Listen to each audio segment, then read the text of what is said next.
નમસ્કાર, એડિટર્સ પોઈન્ટમાં આપનું સ્વાગત છે. હું છું દીક્ષિત સોની.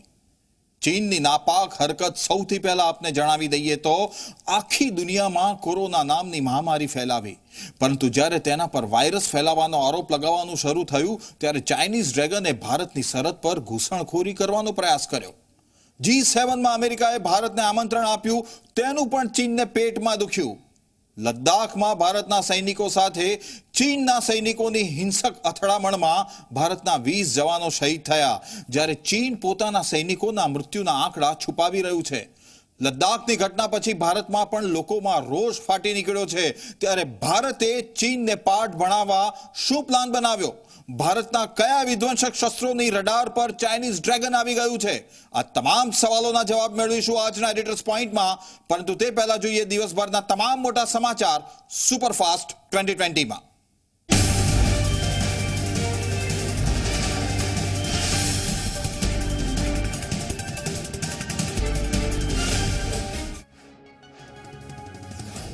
રાજ્યમાં કોરોના વાયરસના 25,658 પોઝિટિવ કેસ નોંધાયા. કોરોનાના કારણે 1,592 દર્દીઓના મૃત્યુ થયા, તો 17,827 દર્દીઓએ કોરોનાને માત આપી.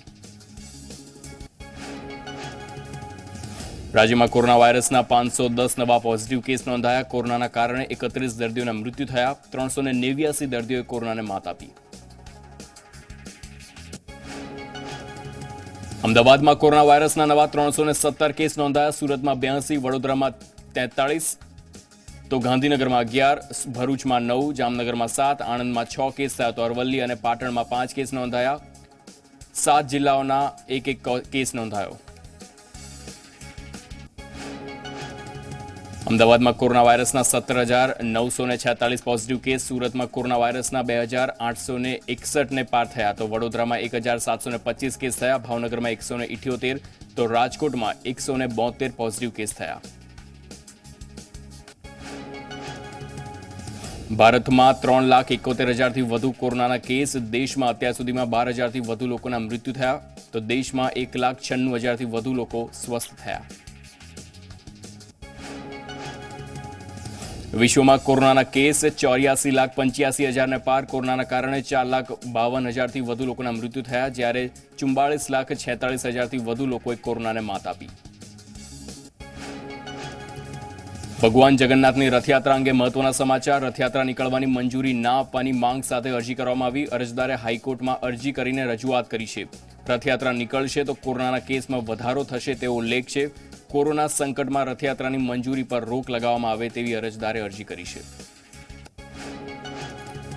ઓડિશાના પુરીમાં પ્રખ્યાત જગન્નાથ યાત્રા પર સુપ્રીમ કોર્ટે લગાવી રોક. કોરોના મહામારીના કારણે જગન્નાથ યાત્રા પર રોક લગાવાઈ છે. 23 જૂને પુરીમાં નીકળવાની હતી જગન્નાથ યાત્રા.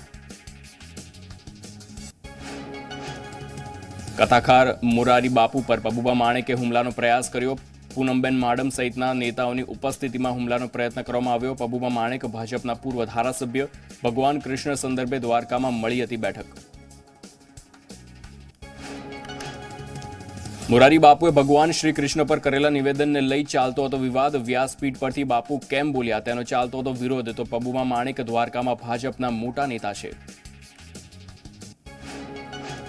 પબુબા માણેકના હુમલાના પ્રયાસ બાદ કથાકાર મોરારી બાપુએ આપ્યું નિવેદન. મોરારી બાપુએ કહ્યું, મેં મારા નિવેદનની વ્યાસપીઠ પરથી જ માફી માંગેલી છે. સનાતન સમાજની એકતા ન તૂટે તેની પ્રાર્થના માટે દ્વારકા આવ્યો હતો. રાજ્યસભાની ચૂંટણીમાં મતદાન પહેલા સીએમ રૂપાણીના નિવાસસ્થાને મહત્વની બેઠક. ભાજપના પ્રદેશ પ્રભારી ભૂપેન્દ્ર યાદવ બેઠકમાં હાજરી આપી. પ્રદેશ પ્રમુખ જીતુ વાઘાણી અને કેન્દ્રીય મંત્રી પરસોત્તમ રૂપાલાની ઉપસ્થિતિમાં ચૂંટણીની રણનીતિ ઘડાઈ. ગાંધીનગરમાં ભાજપની બેઠકમાં એનસીપીના ધારાસભ્ય કાંધલ જાડેજા પણ ઉપસ્થિત રહ્યા. કાંધલ જાડેજા કુતિયાણા બેઠકના એનસીપીના ધારાસભ્ય છે. એક તરફ એનસીપીએ કોંગ્રેસને મત આપવાનો વ્હીપ કર્યો, તો કાંધલ જાડેજા એનસીપીના વ્હીપનો કરી શકે છે અનાદર. રાજ્યસભાની ચૂંટણીમાં મતદાનની પ્રક્રિયામાં કોરોનાની સ્થિતિનું ધ્યાન રખાશે. મતદાન રૂમ અને આસપાસના વિસ્તારોને સંપૂર્ણ સેનિટાઈઝ કરવામાં આવ્યા. મુખ્ય ચૂંટણી અધિકારીની હાજરીમાં સેનિટાઈઝેશનની કામગીરી કરવામાં આવી. રાજ્યસભાની ચૂંટણી માટે વિધાનસભાના ચોથા માળે મતદાન યોજાશે. મતદાન દરમિયાન સોશિયલ ડિસ્ટન્સિંગનું પાલન કરાશે. એજન્ટને મત બતાવ્યા પછી જ એમએલએ મત નાખશે, તો ચૂંટણી પ્રક્રિયા સીસીટીવી કેમેરાની મદદથી ચૂંટણી પંચ નિહાળશે. રાજ્યની તમામ મહાનગરપાલિકાઓના વિસ્તારમાં વધારો કરવામાં આવ્યો. અમદાવાદ, વડોદરા, સુરત, રાજકોટમાં વિસ્તારમાં વધારો કરવામાં આવ્યો. મહાનગરપાલિકાની ચૂંટણી પહેલા રાજ્ય સરકારે મહત્વપૂર્ણ નિર્ણય લીધો.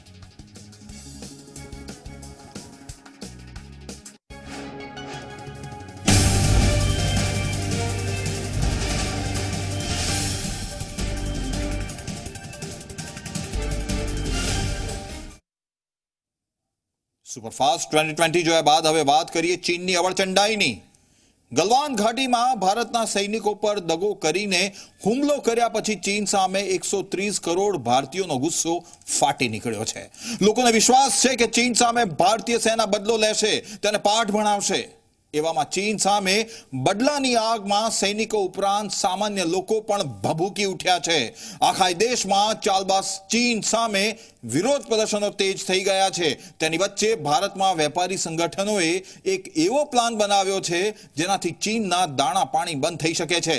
શું છે ચીનને બરબાદ કરવાનો એક્શન પ્લાન? જુઓ આ ખાસ રિપોર્ટ.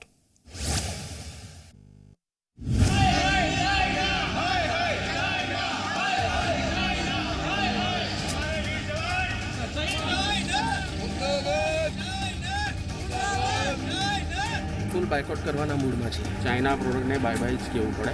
કસ્ટમરને સમજાવીશ કે આપણે ઇન્ડિયન પ્રોડક્ટ ખરીદો. એલએસી પર ચીનના લોહિયાળ કાવતરા પર આ દેશનો ગુસ્સો છે.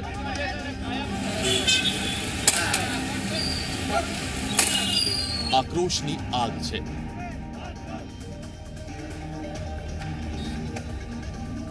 ચીનના સાંકેતિક રૂપથી સળગવામાં તેના ભવિષ્યની ભસ્મ થવાની કામના છે.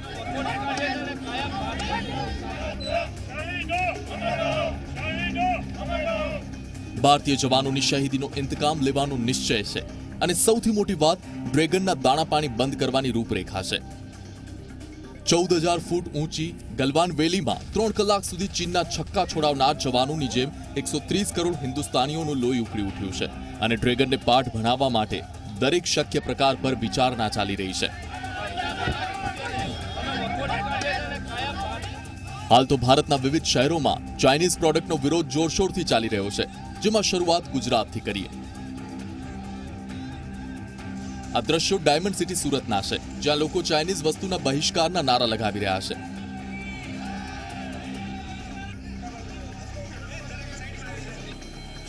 દ્રશ્યોમાં જોઈ શકાય છે કે એક સોસાયટીમાં મેડ ઇન ચાઇના ટીવીની શું સ્થિતિ કરવામાં આવે છે.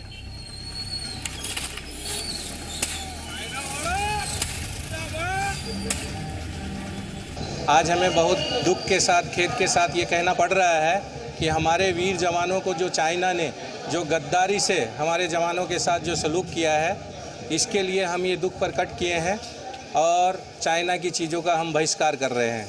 हम चाइना की हर चीज़ों का बहिष्कार कर रहे हैं. हमने आज ये टीवियाँ हुई, मोबाइल हुए और ये सब का ही बहिष्कार, इलेक्ट्रिक आइटमों का सबका ही बहिष्कार कर रहे हैं. તો આ તરફ સુરતના માંડવીનગરમાં ચાઇનીઝ વસ્તુઓને સળગાવીને વિરોધ કરવામાં આવ્યો. આ દ્રશ્યો છે સંસ્કારી નગરી વડોદરાના, જ્યાં યુથ કોંગ્રેસ અને એનએસયુઆઈએ ખંડેરાવ માર્કેટ 4 રસ્તા પાસે રોડ પર બેસી ચીનનો વિરોધ કર્યો.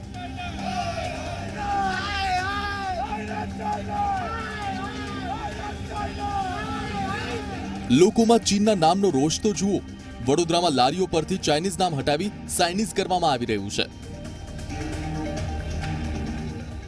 એનો એટલો બધો જનતામાં આક્રોશ છે ને મને બી એટલો બધો આક્રોશ છે. અમને બી અંદર અમારા શહીદ જવાનો પ્રત્યે એટલી બધી એ થઈ રહી છે કે અમે બીજું ના કરી શકીએ. કમસે કમ તો અમારા વેપાર ધંધામાં જે વર્ષોથી એક ચાઇનીઝની એક ઓળખ બનાવી લીધી એમાં પૂરા ભારતની અંદર, તો હવે અમે ચાઇનીઝ નામ હટાવવાની શરૂઆત કરી છે અત્યારે લારીઓ પર. સમય આવે અમે ઈચ્છીએ છીએ કે પૂરા વિશ્વના નકશામાંથી ચાઇનીઝનું નામ નીકળી જાય. બોર્ડર પર તો નથી જઈ શકતા, પરંતુ આ ચાઇનાનું નામ મિટાઈ દેવું છે. 1,500 થી 2,000 જેટલા લારી ગલ્લા ધારકો છે ચાઇનીઝ ફૂડ વેન્ડરો, એમને અપીલ કરી છે ને એક અઠવાડિયાની અંદર વડોદરાની તમામ ચાઇનીઝની લારીઓ પરથી ચાઇનીઝ નામ કરવામાં આવશે. સાંભળ્યું ને, આ ગુસ્સો માત્ર વડોદરા વાસીઓનો નથી, 130 કરોડ ભારતીયોનો છે. જ્યાં જુઓ ત્યાં માત્ર ચીનનો વિરોધ જ વિરોધ છે.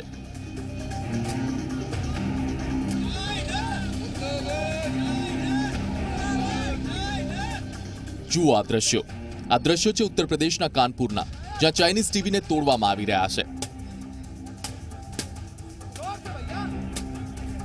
આ દ્રશ્યો છે ઉત્તર પ્રદેશના કાનપુરના, જ્યાં ભાજપના યુવા મોરચા દ્વારા બોયકોટ ચાઇનીઝ પ્રોડક્ટના પોસ્ટર લગાવવામાં આવ્યા અને ચાઇના મુર્દાબાદ, શી જિનપિંગ મુર્દાબાદના નારા લગાવવામાં આવ્યા. ત્યારબાદ પોસ્ટર્સને સળગાવવામાં આવ્યા.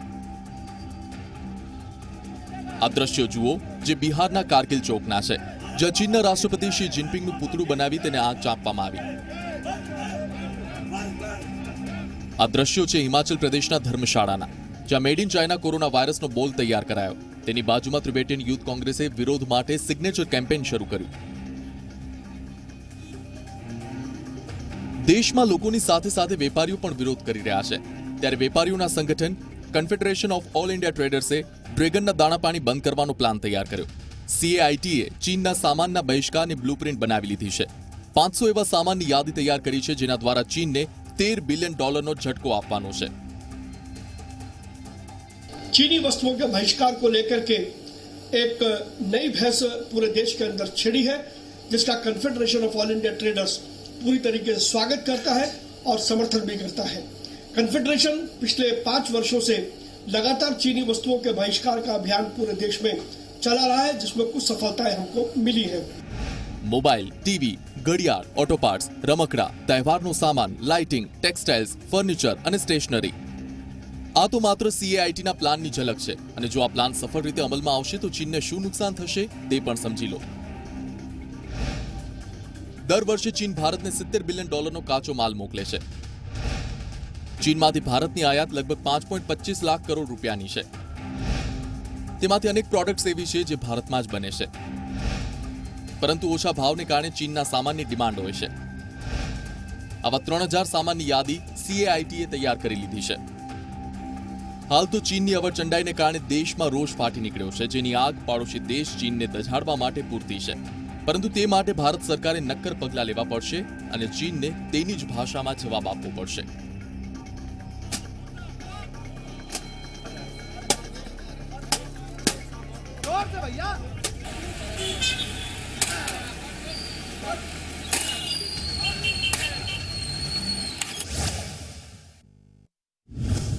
ભારત સાથે દુશ્મની કરીને ચીને બરબાદીનો માર્ગ પસંદ કર્યો છે, કેમ કે ભારત હવે દરેક રીતે તૈયાર છે અને પ્રધાનમંત્રી નરેન્દ્ર મોદી પણ હુંકાર કરી ચૂક્યા છે. ઇન્ડિયન આર્મીની એક ટીમના સૈનિકો જ ડ્રેગનના શાસનને ધ્રુજાવવા માટે પૂરતા છે, અને આ ટીમ છે બ્રહ્મોસ સુપરસોનિક ક્રૂઝ મિસાઇલથી સજ્જ સુખોઈ 30 ફાઇટર જેટની, જેને વોર ઝોનમાં કોમ્બેટ ક્લિયરન્સ એટલે કે યુદ્ધમાં ઉપયોગ માટેની મંજૂરી મળી ચૂકી છે. તમે પણ જુઓ PM મોદીનું આ પાશુપતાસ્ત્ર જે કરશે વિધ્વંસક પ્રહાર.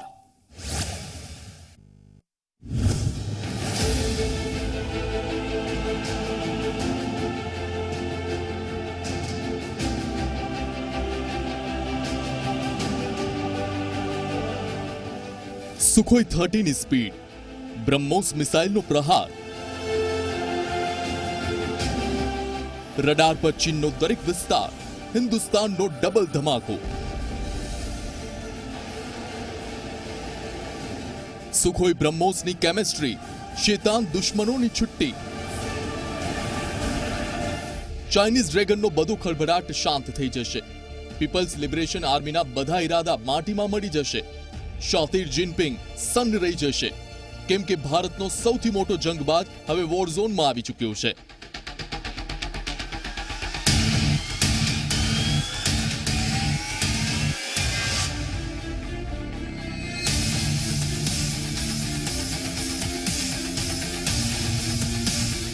આ ઇન્ડિયન એરફોર્સની સૌથી મહાવિનાશક જોડી છે. કોઈ બીજું નહીં પરંતુ બ્રહ્મોસ મિસાઇલથી સજ્જ સુખોઈ ફાઇટર જેટ, જેને કોમ્બેટ ક્લિયરન્સ મળી ગયું છે.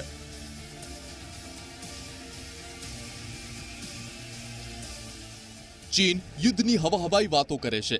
તે ગીદડ ધમકીથી પોતાના નાપાક ઇરાદાને પાર કરવાને ખેવના ધરાવે છે, પરંતુ તેનો જડબાતોડ જવાબ આપવા માટે ભારતે સુખોઈ અને બ્રહ્મોસના ડેડલી કોમ્બિનેશનને વોર ઝોનમાં રાખવાની મંજૂરી આપી દીધી છે.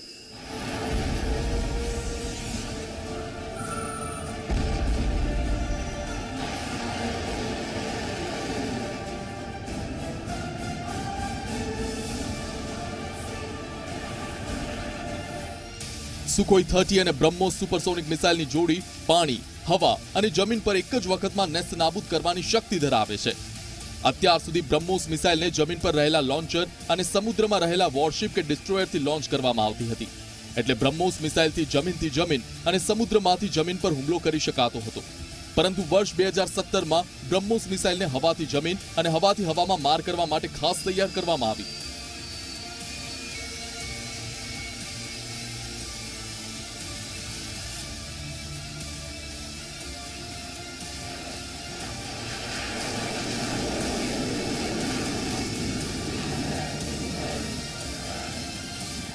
અત્યાર સુધી તેને કોમ્બેટ ક્લિયરન્સ નહોતું મળ્યું, પરંતુ ચીને બોર્ડર પર ઘમાસાણ મચાવવાનો પ્રયાસ કર્યો. ત્યારે બ્રહ્મોસને ક્લિયરન્સ આપીને ભારતની આર્મીનું મનોબળ વધારી દેવાયું છે. હવે તમને હિન્દુસ્તાનના સૌથી ખતરનાક આ વેપનની તાકાત બતાવીશું. બ્રહ્મોસ મિસાઇલને ભારત અને રશિયાના સંયુક્ત પ્રયાસથી તૈયાર કરવામાં આવી છે. બ્રહ્મોસ મિસાઇલ ઝડપી ગતિની સાથે દુશ્મનના ઠેકાણા પર અટેક કરે છે. સુપરસોનિક મિસાઇલની સ્પીડ પ્રતિ કલાક 3700 કિલોમીટરની છે. બ્રહ્મોસ મિસાઇલને દુશ્મનોનું રડાર પણ નથી પકડી શકતું. બ્રહ્મોસ સુપરસોનિક મિસાઇલનું વજન 2.5 ટનનું છે. તે મિસાઇલ સુખોઈ ફાઇટરથી ડિપ્લોય થનારું સૌથી ભારે હથિયાર છે. બ્રહ્મોસ મિસાઇલની મારક ક્ષમતા 400 કિલોમીટરની છે. હવે તમને બતાવીશું આખરે આ સુપરસોનિક મિસાઇલને સુખોઈ ફાઇટર જેટ સાથે કેમ તૈનાત કરવામાં આવી.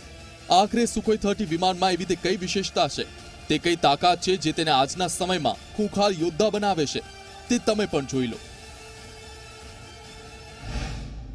સુખોઈ 30 એક આધુનિક યુદ્ધ વિમાન છે. સુખોઈ 30 ને ભારતીય સેનાનું બ્રહ્માસ્ત્ર કહેવામાં આવે છે.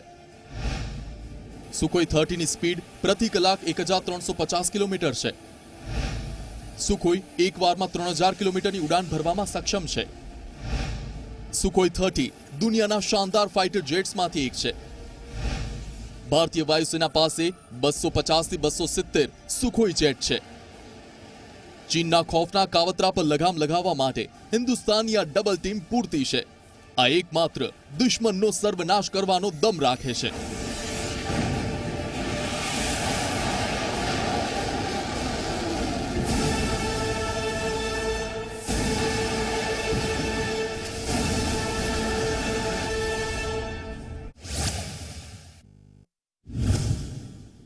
લદ્દાખમાં હિંસક અથડામણની વચ્ચે ભારત માટે સૌથી મોટા સમાચાર અમેરિકાથી આવ્યા છે. ભારતે સંયુક્ત રાષ્ટ્રની સુરક્ષા પરિષદમાં મોટી સફળતા મેળવતા 8મી વાર યુએનએસસીનું અસ્થાયી સભ્ય બન્યું છે. 1992 વોટમાંથી ભારતના પક્ષમાં 184 મત પડ્યા. સંયુક્ત રાષ્ટ્રમાં અસ્થાયી સભ્ય તરીકે ચૂંટાયા પછી હવે ભારતનું આગામી ટાર્ગેટ વીટો પાવરવાળી સુરક્ષા પરિષદનું સ્થાયી સભ્ય બનવાનું છે. યુએનએસસીમાં ભારતના વધતા દબદબાને જોઈ પાડોશી દેશ પાકિસ્તાનમાં ખૌફની સ્થિતિ સર્જાઈ છે, તો ચીન પોતાનું માથું પછાડી રહ્યું છે.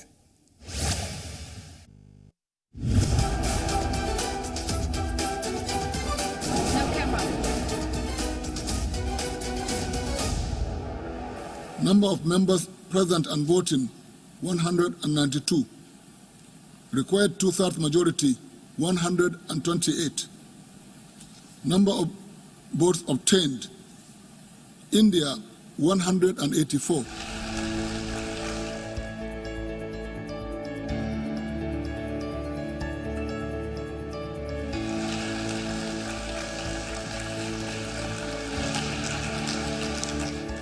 દુનિયામાં ભારતનો દબદબો છે.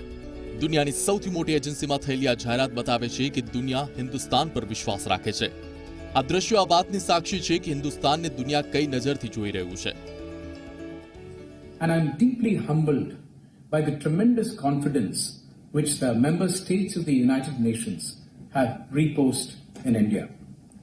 Our election to the Security Council is a testament to Prime Minister Modi's vision and his inspiring global leadership.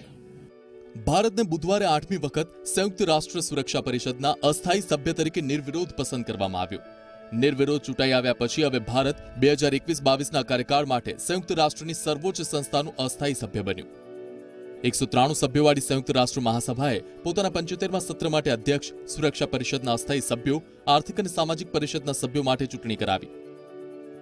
કોવિડ-19ને લઈ સંયુક્ત રાષ્ટ્ર મુખ્યાલયમાં મતદાન માટે આ વખતે ખાસ વ્યવસ્થા કરવામાં આવી હતી.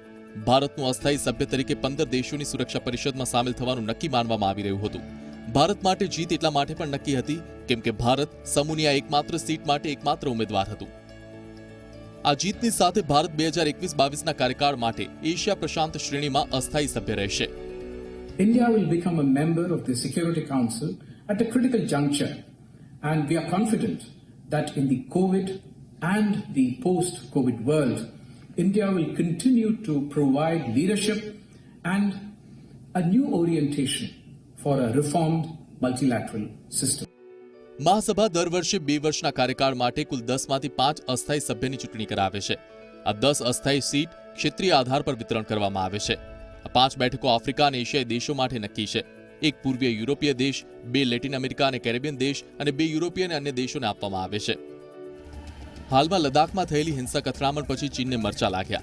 ચીનની અવરચંડાઈને મોટો ઝટકો લાગવાનો છે, કેમ કે ચીન અને પાકિસ્તાનની જુગલબંધી પછી પણ ભારત યુએનએસસીમાં અસ્થાયી સભ્ય તરીકે સ્થાપિત થઈ ચૂક્યું છે. પોતાને ભારતનું સમકક્ષ સમજનાર પાકિસ્તાનને પણ દબાયેલા અવાજે ભારતનું સમર્થન કરવું પડ્યું. નિયમો પ્રમાણે નિર્વિરોધ ચૂંટાવા માટે પણ યુએનએસસીના 192 દેશો અસ્થાયી સભ્યના પક્ષમાં અને વિપક્ષમાં મત આપે છે.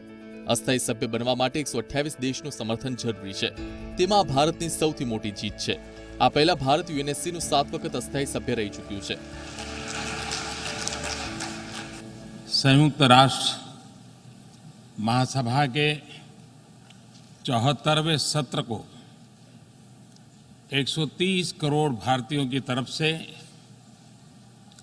संबोधित करना मेरे लिए गौरव का अवसर है.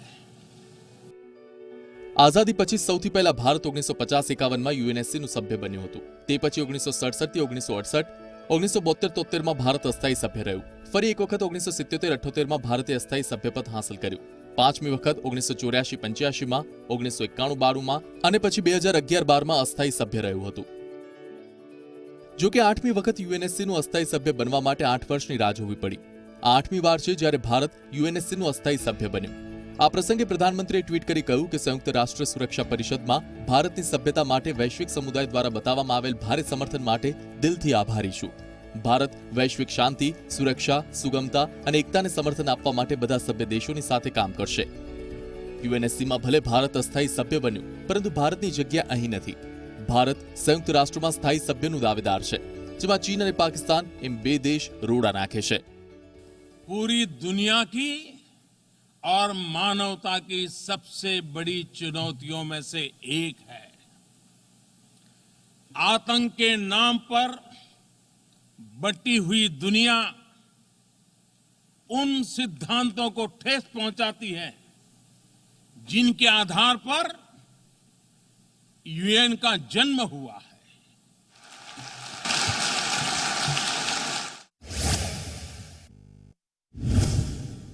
એક બાજુ જ્યાં ચીનની વન બેલ્ટ વન રોડ પહેલ ભલે ઇન્ફ્રાસ્ટ્રક્ચર વિકાસ પરિયોજનાઓ પર કેન્દ્રિત હોય, પણ ચીનની આ યોજનાનો જવાબ છે ભારતની વન વર્લ્ડ વન સન વન ગ્રીડ પરિયોજના, જે દુનિયાના દેશોની સાથે સહયોગ પર કેન્દ્રિત છે.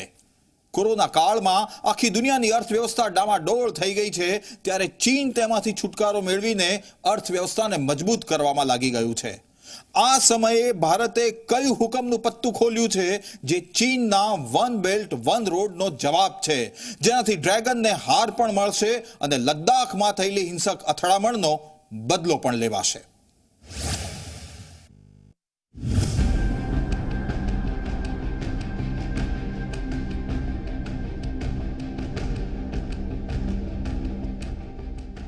ચીન અત્યારે દુનિયામાં અમેરિકા પછી બીજી સૌથી મોટી શક્તિ બનવાનો પ્રયાસ કરી રહ્યું છે. કોરોના કાળમાં જ્યાં દુનિયાની અર્થવ્યવસ્થા બરબાદ થઈ ગઈ છે, ત્યારે ચીન કોરોનામાંથી છુટકારો મેળવીને અર્થવ્યવસ્થાને મજબૂત કરવામાં લાગી ગયું છે. જેના માટે તે ભારતના પાડોશી દેશોને લોન આપી રહ્યું છે અથવા પોતાની વન બેલ્ટ વન રોડ પરિયોજનામાં તેજી લાવી રહ્યું છે. આ સમયે આખી દુનિયાની નજર ચીનના mega project one belt one road એટલે ઓબોર પર છે. ભારત સતત તેનો વિરોધ કરી રહ્યું છે, સાથે જ તેનો તોડ કાઢવામાં પણ લાગી ગયું છે. ઓબોરને કોરાણે મૂકીને ભારતે પોતાના પાડોશીઓને સાધવાની તૈયારી કરી લીધી છે. તેના માટે ભારતની ડિપ્લોમસી પોલિસી અંતર્ગત પાડોશીઓને પોતાના બનાવવાનો પ્રયાસ કરી રહ્યું છે. ભારત સતત ઇન્ડોનેશિયાથી લઈને મોરિશિયસ સુધી ઉર્જા સંબંધો મજબૂત કરવામાં લાગી ગયું છે, જેનાથી ભારત પશ્ચિમ તરફથી કરવામાં આવી રહેલી મુશ્કેલીઓથી છુટકારો મેળવવામાં લાગી ગયું છે. ભારત હિન્દ મહાસાગરમાં મિત્રોને જોડી રહ્યું છે, જેમાં મોરિશિયસની ભૂમિકા સૌથી મહત્વની છે. ભારત મોરિશિયસમાં પેટ્રોલિયમ ઉત્પાદન મોકલતું રહ્યું છે. મોરિશિયસ સાથે જોડાવાથી ભારત આફ્રિકા સુધી પોતાની પકડ મજબૂત કરી શકે છે. તેના માટે ભારત એક ગ્લોબલ ઇલેક્ટ્રિસિટી ગ્રીડના રૂપમાં એક પરિયોજના પર વિચાર કરી રહ્યું છે. તેના માટે આખી દુનિયામાં સૌર ઉર્જા કેન્દ્રિત કોમન ટ્રાન્સમિશન સિસ્ટમનો વિકાસ કરવામાં આવશે.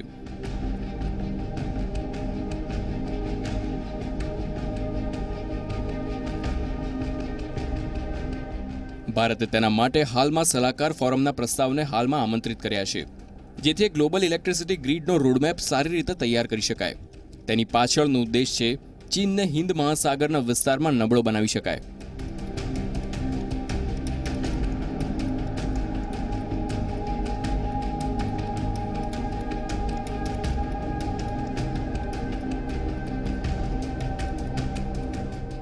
કોરોના વાયરસે ભારતને નુકસાન જરૂર પહોંચાડ્યું છે. જો કે કોરોના કાળમાં ગ્લોબલ રણનીતિમાં ભાગીદારી કરવાની પણ તક આપી છે. તેને જોતા જ ભારતે OS, OW અને OG માટે ટેન્ડર માંગ્યા છે.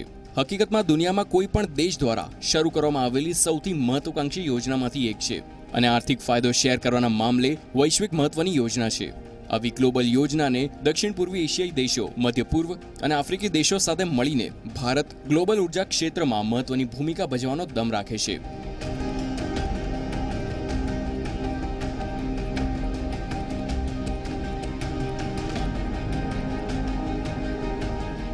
ગ્લોબલ ગ્રીડની યોજનાથી ભારત દ્વારા સહસંસ્થાપિત ઇન્ટરનેશનલ સોલર એલાયન્સને પણ લાભ મળશે.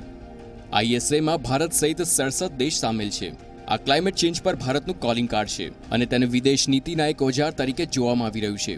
નિષ્ણાતો માને છે કે આ યોજનાનો વિચાર ચીનની વન બેલ્ટ વન રોડની જેમ કરીને ચીનને પોતાની વૈશ્વિક ઓળખાણ કરવા માટે કર્યો છે. જો કે આ યોજના સફળ થશે તો ભારતની શાખ વધશે અને તેની સાથે જ અર્થવ્યવસ્થાને બૂસ્ટર ડોઝ પણ મળી શકે છે, જેનાથી ભારત ચીન જેવા દેશની લાઇનમાં ઊભા રહેવા માટે લાયક પણ બની જશે.